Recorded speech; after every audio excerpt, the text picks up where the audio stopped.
Glória a Deus. Efésios 1. Sara liberou uma palavra antes sobre sacerdócio, que me abriu algo no meu coração para compartilhar com vocês. Eu não preparei uma mensagem para essa tarde. A mensagem, ela está em mim. Aprenda isso no Senhor. Não prepare algo para dizer para alguém. Se prepare. Seja um preparo, seja uma voz. Muitas vezes a gente fica preocupado o que a gente vai dizer, o que a gente vai falar. Quando você vai evangelizar, o que eu vou dizer? Não se preocupa, o Espírito Santo na hora certa ele vai te dar as palavras. Amém? Qual é a média de idade aqui nessa tarde? Quem tem mais de 18 anos aí? Tá, quem tem menos? Tá meio a meio então. Amém. Quem tem menos de 15? Ó, 2 pessoas. Amém. Glória a Deus. Então tá, peço a vocês encarecidamente a total atenção de vocês nessa tarde. Quando a gente fala da palavra do Senhor, muitas vezes a gente pisca, a gente perde algo que pode abrir o nosso entendimento a respeito das Escrituras. Amém? Vamos ler Efésios, capítulo 1, versículo 2 em diante. Diz assim: a vós outros, graça e paz da parte de Deus nosso Pai e do Senhor Jesus Cristo. Bendito seja o Deus e Pai de nosso Senhor Jesus Cristo, o qual nos abençoou com todas as bênçãos espirituais nas regiões celestiais em Cristo, pois nos elegeu nele antes da fundação do mundo, para sermos santos e irrepreensíveis diante dele. Amém? Até aqui que eu queria ler. Feche seus olhos aí. Pai, uma vez mais nós estamos aqui, Senhor, na tua casa. Estamos aqui no teu templo, Senhor. Estamos aqui para compartilhar a tua palavra, para aprender sobre ela. Ilumina-nos, Espírito Santo. Aqui nessa tarde, a pessoa mais importante desse lugar é tu, Senhor. A pessoa mais importante desse lugar é o Senhor. Nos ajuda a termos, Senhor, mais luz a respeito das Escrituras, a respeito da tua palavra. Te pedimos, Senhor, assim, no nome de Jesus. Amém. Glória a Deus. Valeu. Como foi falado antes a respeito do sacerdócio, todos nós somos sacerdotes. Amém? Só que sacerdócio não é apenas uma função na igreja, não é algo que eu faço na igreja, não há um limite de cargo na igreja para um sacerdote. O sacerdote representado no Antigo Testamento, ele era alguém que intermediava Deus e os homens, ele ficava entre Deus e os homens, ele entrava em lugares onde estava o céu e a terra. Quando a gente fala de um sacerdote, é alguém que fala a Deus, que fala à igreja e que fala ao povo. São níveis de conversa diferentes. Um sacerdote, ele conversa com Deus, ele conversa com os seus irmãos e ele conversa com o povo. E pensando dessa forma, a gente começa a meditar e entrar em alguns pensamentos que nos levam a entender algumas coisas que a gente entendeu errado. Por exemplo, nós não intercedemos por ninguém, nós somos a intercessão. Intercessão não é uma oração gritada. Intercessão é um lugar entre o céu e a terra. Intercessão entre duas seções. Intercessão é um posicionamento aonde eu estou, nos céus e na terra. Na oração eu conheço a vontade de Deus. Quando eu converso com Deus e eu peço para Ele uma direção, seja onde for, em casa, no trabalho, seja onde eu estiver conversando com o Senhor, eu aprendo a vontade dEle. Isso é uma oração. Na oração eu conheço a vontade de Deus.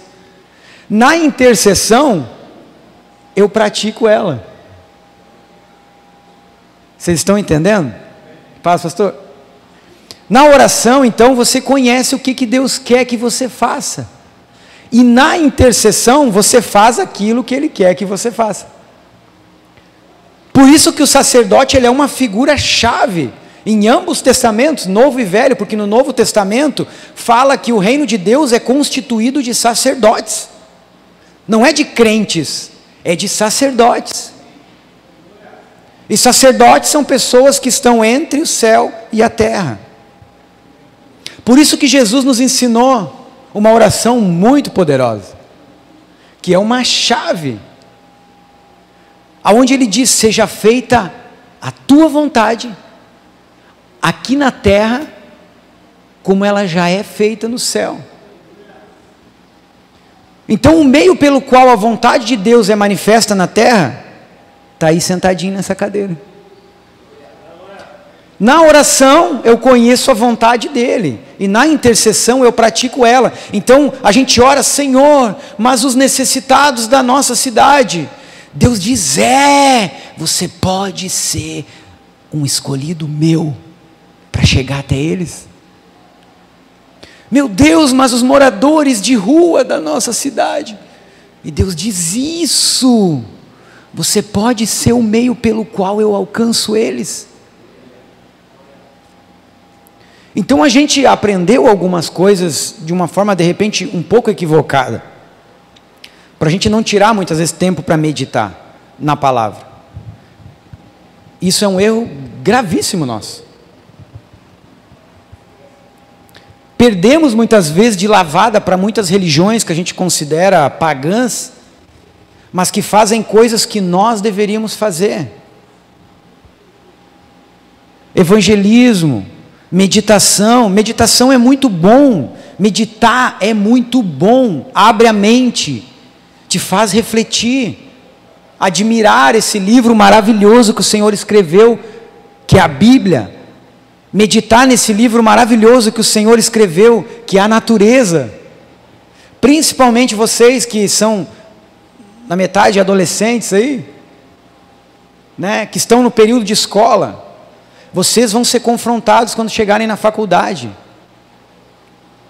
Só que para defender a fé de vocês, vocês vão ter que ser pessoas alicerçadas em um fundamento em Cristo. Por isso, por que eu pedi para vocês a total atenção de vocês? Porque no momento que a gente se derrama na presença de Deus, seja livre para fazer o que você quiser. No momento da palavra, escute, ouça, coma a palavra. Amém? Porque essa palavra que é liberada, seja por mim, seja por quem for aqui, é alimento para a tua vida. E nos dias de hoje, onde a sociedade está invertida, os valores estão se invertendo, muitos deles já se inverteram, nós somos o sacerdote dentro dos lugares onde nós estamos. Por isso que você ora: Senhor, mas olha o jeito que estão as coisas. Isso, seja um sacerdote lá onde você está, seja um sacerdote dentro da escola. Quer mudar a próxima geração? Muda o pensamento dos teus colegas. Seja puro, se mantenha firme no Senhor. Mude o linguajar. Hoje é normal usar um linguajar podre, palavrões de baixo calão, é natural. Eu trabalho com pessoas todos os dias diferentes, todos os dias eu conheço pessoas diferentes, porque o meu trabalho me permite isso, e eu vejo pessoas centradas, e eu vejo pessoas completamente destruídas moralmente, porque é um hábito. Cuide com seus hábitos. Todo hábito vai gerar em alguém uma habitação. Diga-me quais são os seus hábitos, que eu digo quem habita em você. Então nós temos que, quando eu digo nós mesmos. Eu não estou dizendo vocês, eu estou dizendo nós. Porque eu não sou mais santo que você por eu estar com o microfone na mão. Nós somos todos iguais, somos pecadores que precisamos de Jesus Cristo todo dia da nossa vida. Amém? Amém. Tem uma caneta junto? Não? Tem? Não? Tá? Show. Então o sacerdote, ele é alguém que ministra, ele fala com Deus, ele conhece o coração de Deus, a vontade de Deus, ele transmite isso para os irmãos, para a igreja, e automaticamente a igreja influencia o lugar onde ela está. Então não é à toa que hoje você está aqui nessa tarde tão gostosa, o clima está bom, não está bom? Muitas vezes a gente reclama até por um clima assim, nossa, ai, está muito bom, ai, podia estar um pouquinho mais ruim, só falta reclamar disso, né? Quando está muito quente, ai, está muito calor, ai, quando está frio, ai, que frio. Só falta uma reclamação para o dia de hoje, ai, está muito bom. Né? Está agradável, está gostoso, amém?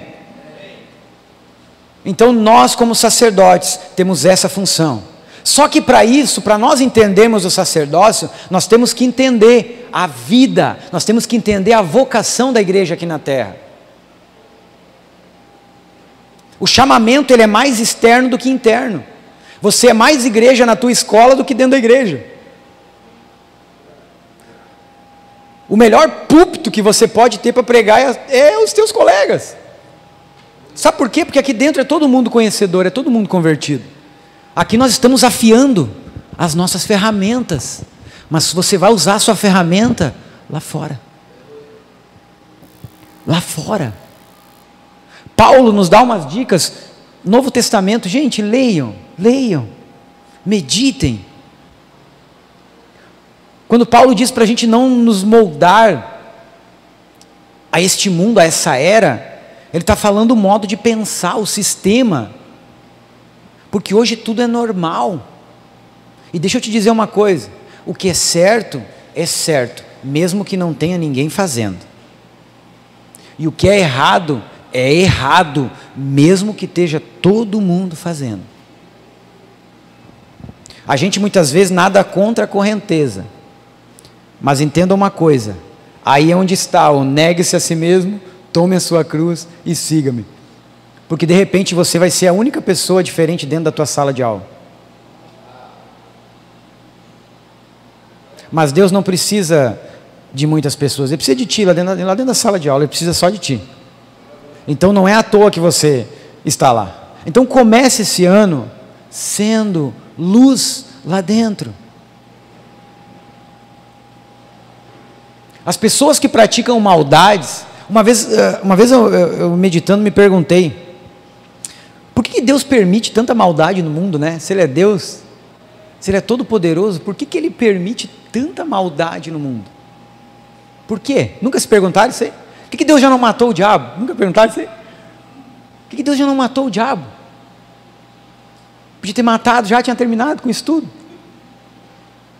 né? Só que se Ele tivesse feito isso, Ele seria injusto. Deus é justiça, Ele não volta atrás. Deus não tem plano B. Deus te escolheu para estar num lugar onde céus e terra eternamente estarão em plena harmonia. Jardim do Éden. Deus não mudou de ideia. Então o que você vai levar dessa terra não é o que você fez, é quem você se tornou. Esse é um detalhe muito grande que nós temos que entender. Não adianta você fazer e você não se tornar aquilo que você está fazendo. Nós fomos chamados para ser a diferença, ser diferente. Isso está ligado à mudança de mente, isso está ligado à mudança de hábitos, isso está ligado à conversa com Deus. Tem caneta? Pode ser? Funciona? Vamos lá então, vamos ver se vai dar. Vamos lá. Fazer uma analogia para vocês entenderem melhor. Vamos imaginar que, pode ser. Vamos imaginar que esse círculo aqui é o céu.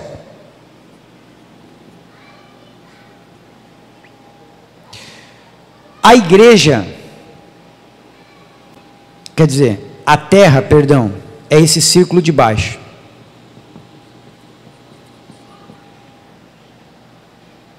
O lugar onde a igreja deve estar é aqui.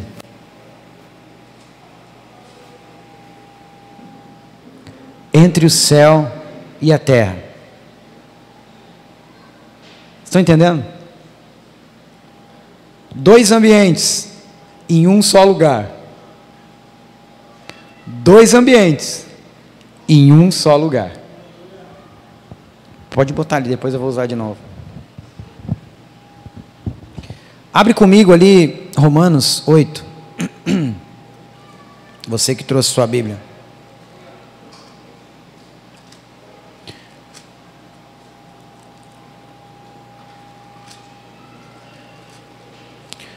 Romanos 8.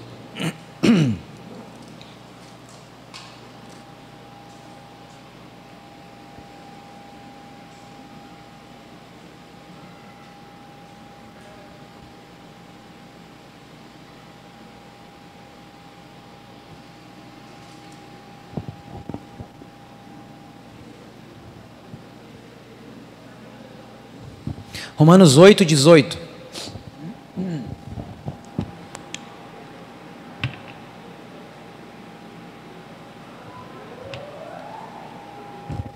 Deixa eu te dizer uma coisa. A igreja que vai para o céu não é aquela igreja que você está indo. É aquela igreja que você está se tornando. Entenda isso. Romanos 8, 18. Para mim tenho por certo que as aflições deste tempo presente não são para comparar com a glória que em nós será revelada. Repita comigo: em nós será revelada. Concluímos que glória não é um lugar para onde eu vou. Amém? Glória não é um lugar para onde eu vou. Glória é algo que será revelado em mim. É um estado, não um lugar. Glória é um estado, não um lugar. Não estou falando estado da conferência, estado da confederação. Eu estou falando um estado de estar, de ser. Amém?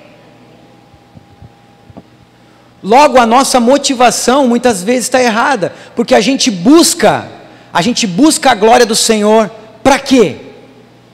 Para ver o fogo cair? A gente busca a glória do Senhor para quê? Qual o motivo que a gente vem ao culto? Porque muitas vezes as nossas motivações nos limitam de conhecer a Cristo de verdade. À medida que eu cresço, eu conheço mais Ele. À medida que eu conheço mais Ele, eu cresço. E à medida que eu cresço, eu quero conhecer mais Ele. Mas é a única maneira que tem de eu crescer, conhecendo a Cristo. A plenitude que Paulo sempre fala nas cartas dele, a plenitude do conhecimento de Cristo.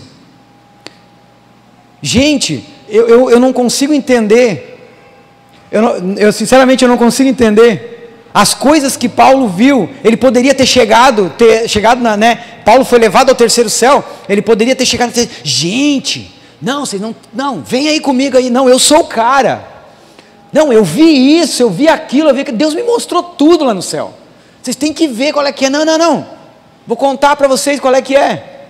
Não, Paulo foi tão zeloso com as coisas, Deus disse, olha, eu vi tanta coisa, mas eu não posso falar para vocês, porque se eu falar, vocês vão se desviar,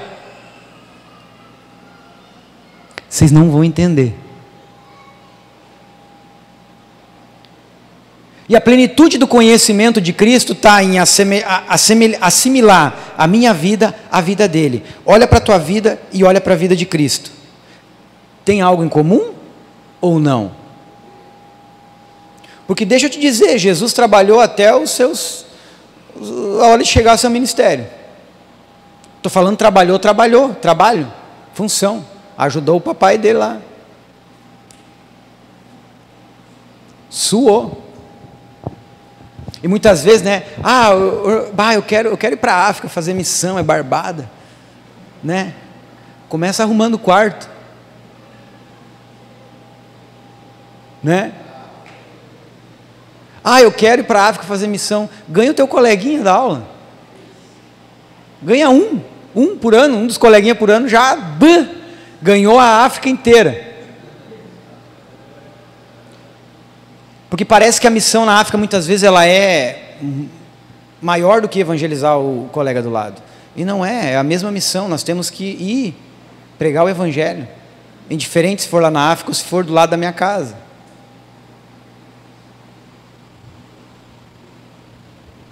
Essa missão tem que nos desenvolver. Você não deve trabalhar para o Senhor, você deve trabalhar com o Senhor.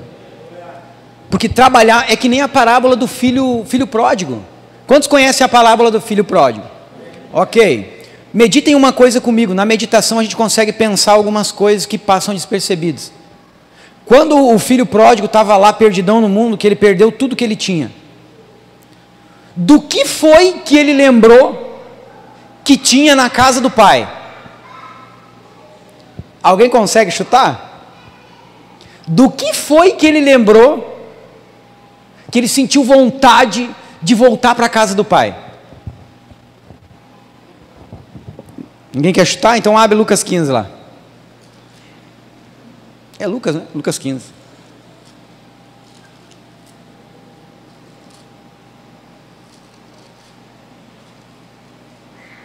É, Lucas 15.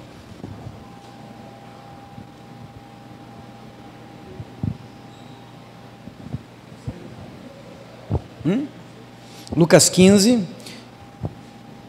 É antes. 16. Vou tirar meu chão.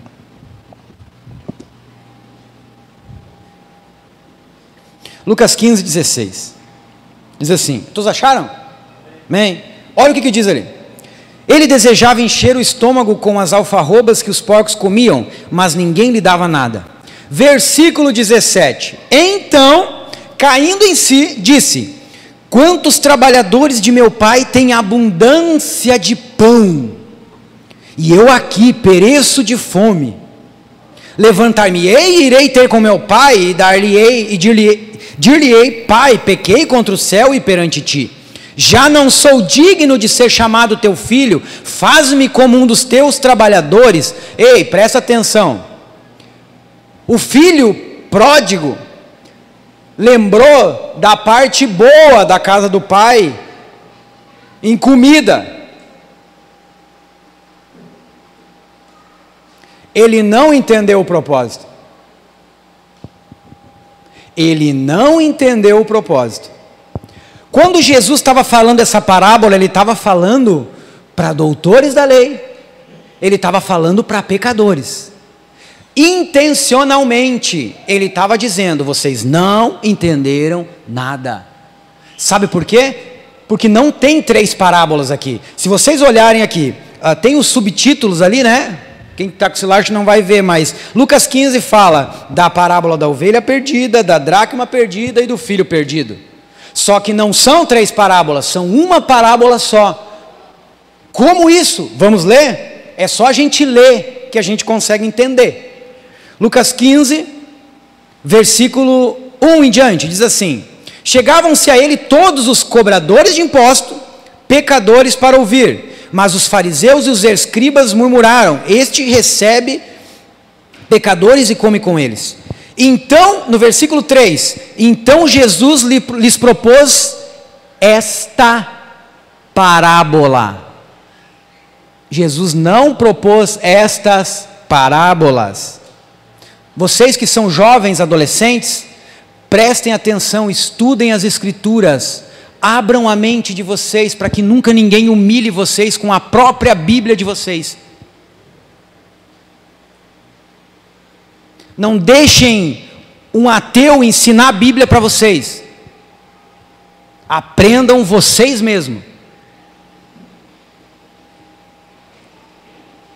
Por que eu estou dizendo isso? Porque eu fui motivado a estudar o dia que eu não tinha palavras para dizer o que eu sabia.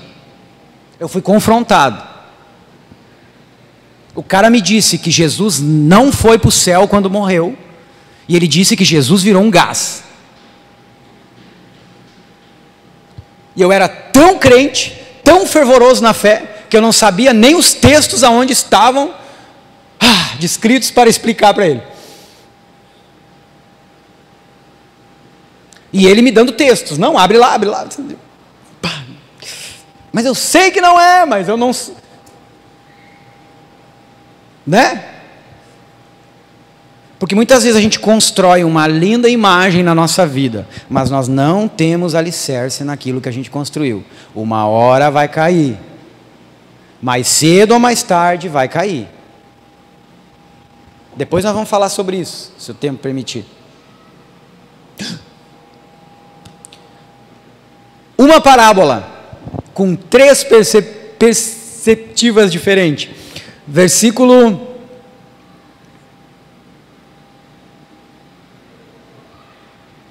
4, diz assim, que ele propôs a parábola. Que homem dentre vós, tendo 100 ovelhas e perdendo uma delas, não deixa no deserto as 99, não vai a perdida até achá-la? Versículo 8, diz assim, ou qual mulher, não está dizendo agora essa outra parábola que fala da mulher, não, ou qual mulher, ele está continuando a parábola, ele está dando perspectivas diferentes de um mesmo problema. Qual? Pessoas perdidas. Pessoas sem direção, pessoas que estão com um propósito perdido. Por que eu falei do filho perdido, que é uma parábola tão bonita, que a gente ensina, e por muito tempo a gente ensinou várias coisas que de fato são reais na história. Mas a gente não se ateve a entender quando Jesus quis dizer que o filho lembrou-se da casa do pai, ele se lembrou das coisinhas boas para comer.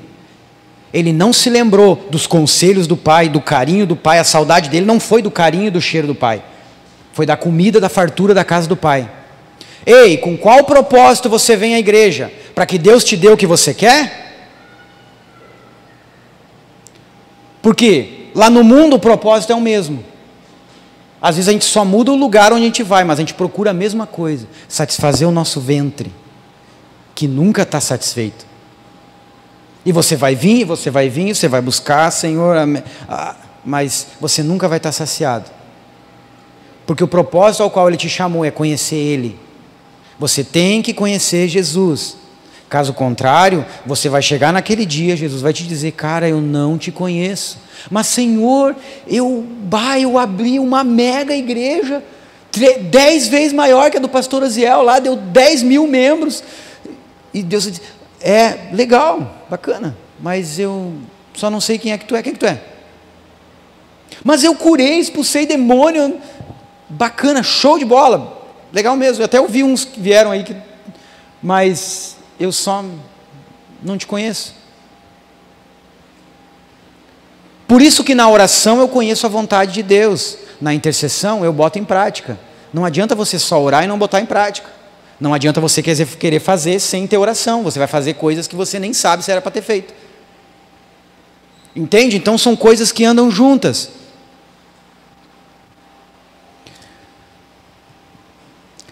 Nossa vocação está mais ligada ao que a gente se torna do que ao que a gente faz. O que você se torna é tão importante quanto aquilo que você faz. Você é um sacerdote independente do lugar onde você está. Está lá no banco, você é um sacerdote. Você está no trânsito, você é um sacerdote. Porque sacerdote não é aqui daquela porta daqui para dentro. Ó, grande Deus e majestoso Pai, poderoso. Não. O sacerdócio é algo que eu encarno. João Batista, quando veio do deserto, ele estava encarnado o que era para ele fazer. Então ele veio pregando um batismo de arrependimento, ele se encarnou naquilo. Se arrependam, cacaiada, porque ele foi chamado para fazer aquilo. Agora eu não vou sair ele na rua, se arrependam, cacaiada, não, porque eu entendo que hoje não foi para isso que Deus me chamou. Claro que nós temos que pregar o arrependimento, mas você tem que ter entendimento daquilo que o Senhor quer que você faça, do jeito que Ele quer que você faça. Caso contrário, é por tua conta em risco. Quer entrar para um debate com alguém? Entra. Se Deus não mandou, é por tua conta em risco. Eu fui humilhado. Por tua conta em risco. Deus não tinha mandado eu entrar em debate aquele dia. Mas Ele permitiu. E foi algo que me ajudou muito, porque de lá para cá eu comecei a procurar um pouquinho mais, né? A conhecer a Jesus. E ainda tenho que conhecer muito. Porque quanto mais eu conheço Ele, mais eu sei que eu ainda não conheço Ele. Você entende o que é isso? Albert Einstein dizia assim, ó, cada porta que eu entro, ou seja, ele está falando do conhecimento, cada coisa que ele descobria, ele via Deus lá dentro. Cada porta que eu abro, eu encontro Deus lá dentro. Por quê? Porque quando ele descobriu uma coisa, ele disse, poxa, mas esse cara já foi antes disso aqui. Foi ele que fez. Amém? Existem alguns pilares que norteiam a nossa vida. Nós somos formados de corpo, alma e espírito. Corpo, alma e espírito. Vamos dar uma despertada, vamos lá. Corpo, alma e espírito. Certo. O corpo é a alma? Não. A alma é o espírito? Não. A alma é o corpo? Não. Mas os três formam um ser humano. Conceito de Deus, algo que leve isso para dentro da escola, entendam isso. Deus escreveu 2 livros. Deus escreveu 2 livros. Num livro estão as suas palavras, o que ele falou. Qual é esse livro? Qual? A Bíblia. Alguém chutaria o outro livro? Acabei de falar no começo da pregação. A natureza. Na Bíblia, Deus falou o que Ele fez. Na natureza, Ele mostrou. Se nós fizermos um paralelo, Bíblia, com meditação de tudo que o Senhor fez, com certeza nós vamos chegar a um entendimento de quem Ele é, muito profundo. Porque Deus é 3 em um só. E Ele se colocou em tudo que Ele fez. Quer um exemplo? O tempo, ele é composto de quê? O tempo. Passado, presente e futuro. Passado é presente? Não. Presente é futuro? Não. Mas os 3 são o quê? O tempo. Os estados da matéria, alguém aprendeu sobre os estados da matéria? Quais são os estados da matéria? Uau, agora ele está afiado aí, uma salva de palmas aí para todo mundo. Sólido, líquido e gasoso são os 3 estados da matéria. Sólido é líquido? Não. Líquido é gasoso? Não. Mas os 3 são matéria. O átomo é composto de quê? Prótons, nêutrons e elétrons. Muito bem. Prótons são nêutrons? Não. Nêutrons são elétrons? Não. Mas os 3 são o quê? O átomo. Uau! DNA de Deus, Deus se colocou ali. Isso é lindo, cara, isso é lindo. Vamos para a área da música. Os pilares da música: melodia, harmonia e ritmo. 3 em 1. Melodia não é harmonia não é ritmo, mas os 3 formam a música. Uau, que legal! Então nós, como corpo, alma e espírito, somos o reflexo de quem Ele é. Vamos usar o tema da nossa conferência: fogo. O fogo, ele está centrado em 3 pilares. Se tirar um desses 3 pilares, termina o fogo. Eu trabalhei 6 anos nos bombeiros lá da cidade.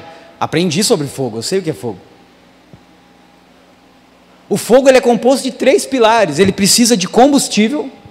O que é combustível? Papel, plástico, tudo isso é combustível. Queima, né? Então é combustível. Tudo que queima é combustível. Então é um pilar, o combustível. Outro pilar, o ar. Se não tiver ar, não tem fogo. Ou o oxigênio, né? Mas o ar, vamos dizer o ar, oxigênio, né? Tira o oxigênio, tirou o fogo. Alguém chutaria o terceiro? Calor. Combustão, né? O calor. Se tirar um desses 3 itens, termina o fogo. Uau, que doido isso, né? Já pararam para pensar? Matéria, Cristo, se fez carne, né? Uau! Espírito,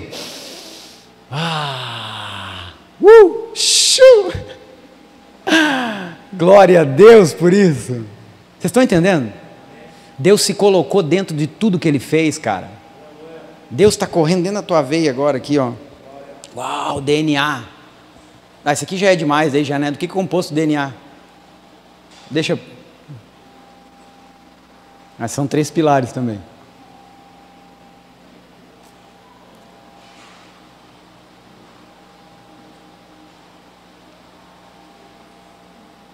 Fugiu. São 3 pilares que compõem o DNA. Pesquisem, isso aí, vocês estão na escola, né? Vão lá, pesquisem, para vocês aprenderem que vocês vão saber. RNA,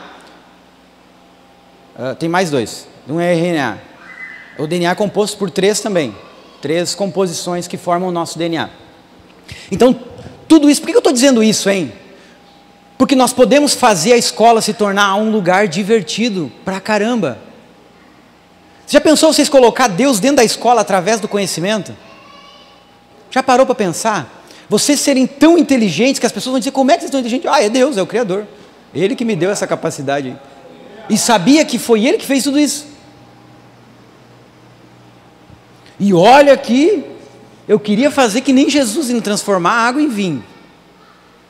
Já pensou você transformando a água em vinho na escola? Uau! Vocês acham que é impossível isso? Vocês acham que é impossível isso? É difícil, né? É. Tem que ser muito íntimo dele para fazer isso.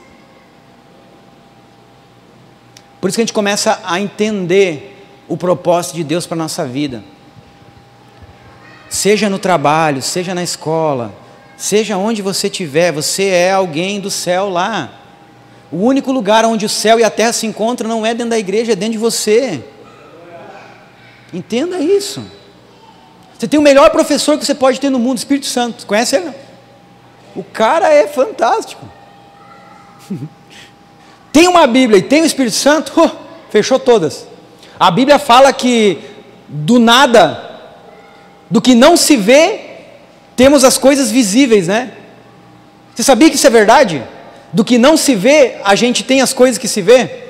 Deixa eu te perguntar uma coisa, qual é a menor partícula que existe no universo? O átomo. Quem aqui vê um átomo? Estão vendo o átomo aí, não? Mas tem átomo. Olhem para vocês, estão vendo os átomos? Não? Mas eles estão aí. Eles são invisíveis ao olho nu. Mas conjunto de átomos, e mais átomos, e mais átomos, e mais átomos, e mais átomos, formam a matéria, seja ela em qual estado que ela tiver, são átomos. Quer ver uma coisa bacana? Qual é a fórmula da água? Qual? Vocês têm certeza? Vocês sabiam que não é só H2O?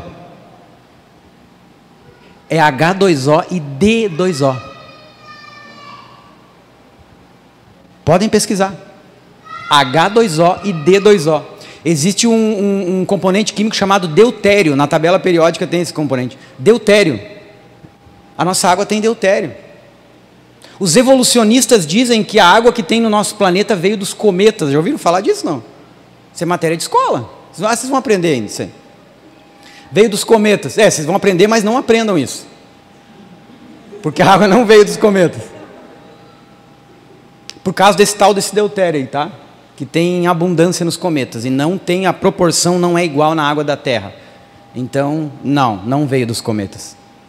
Errou! Entende? Essas coisas despertam o conhecimento dos outros. A maneira que vocês têm para levar Jesus para dentro da escola, não é, eu vou ir todo bonitinho para a escola, com uma gravatinha, uma pastinha, eles vão ver que eu sou crente. Eles vão todos se converter e dizer, nossa, ele é crente. Nossa, preciso me converter. Não. Não é assim. Por mais que a gente aprendeu, eu fui criado, eu e o Renan fomos, descobri hoje, né? De berço, Igreja do Fogo. Eu não estou removendo os marcos, foi essencial para um tempo. Quer conhecer um assembleiano de raiz? Olha para os pés dele quando ele ora.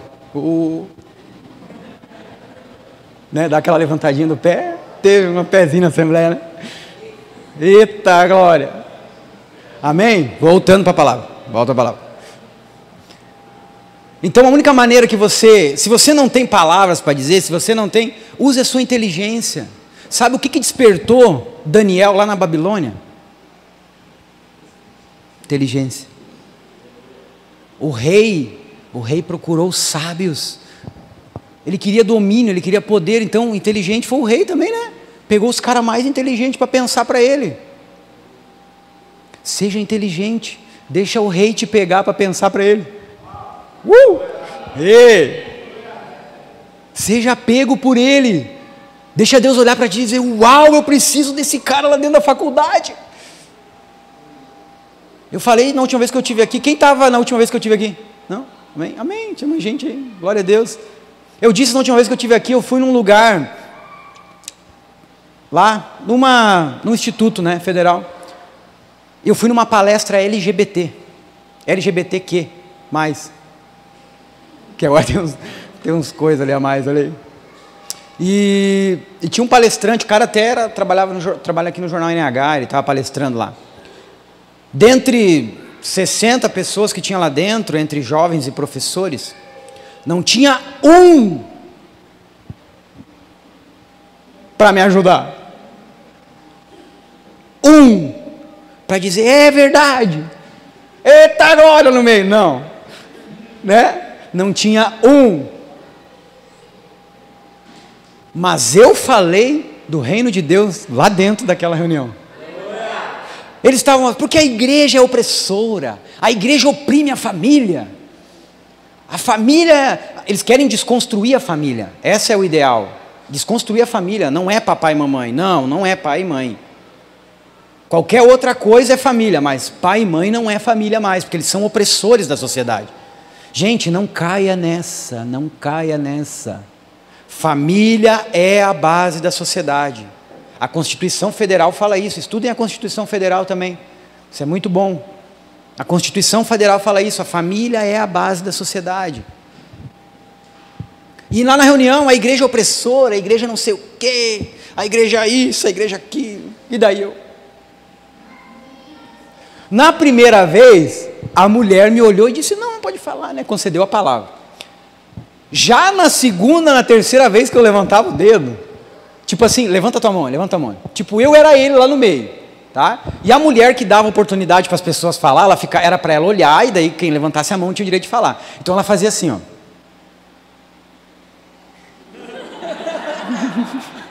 Ou assim, mas isso depois da primeira vez, né, que eu falei, mas igual eu falei outras vezes lá, mas foi algo muito assim, deu para deixar uma sementinha dentro do coração de quem estava lá, porque a igreja deixou de ser opressora a partir daquele momento. Eu disse: a igreja não é opressora. Tem pessoas más intencionadas dentro de congregações que fazem mal, sim, tem, em todo lugar tem. Agora, pessoas que são igreja de verdade, não fizeram isso, porque tinham aprisionado lá um rapazinho, mantinha uma família de crente, mantinha uma menina em cárcere privado, e um guri lá estava ajudando a guria a divulgar isso e tal, enfim. Então, e se consideravam igreja. E eu disse para eles: não, isso não é a igreja. Isso não é a igreja. A igreja não é isso aí. Senão, eu posso dizer que todos os homossexuais são maus, porque eu conheço homossexuais que são maus. E eu usei a psicologia para dizer: e eu não creio que os homossexuais são maus. São? Né? Por que eu estou dizendo isso? Passei a vergonha lá porque não tinha ninguém para me ajudar? Claro que não. A gente espera isso, a gente sabe que o mundo está indo para esse curso. Eu sabia que eu ia nadar contra a maré, mas eu estava lá para nadar.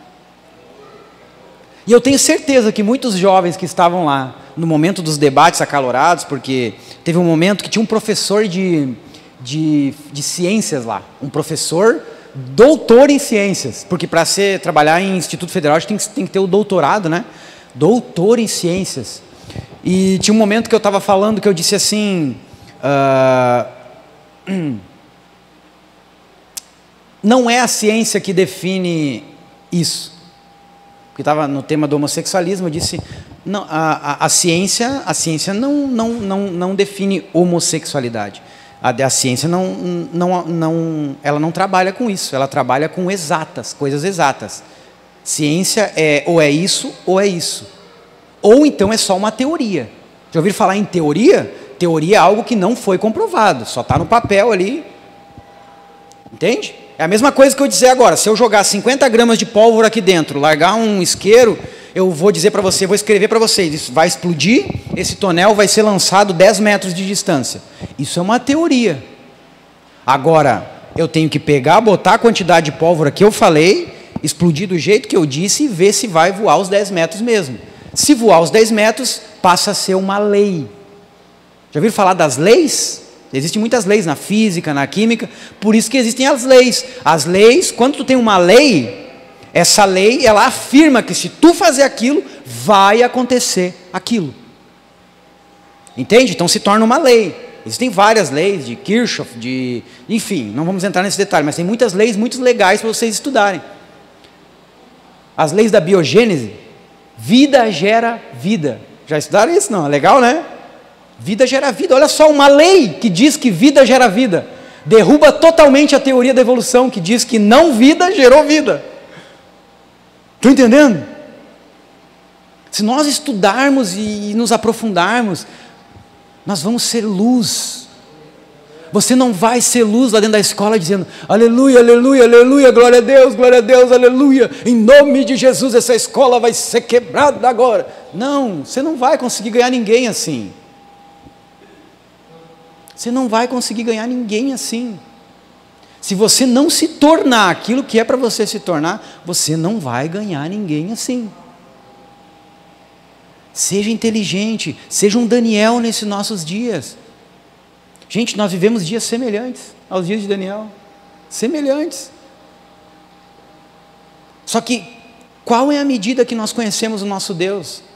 Porque nos tempos de Daniel, 3 jovens foram provados com fogo. Intense fire.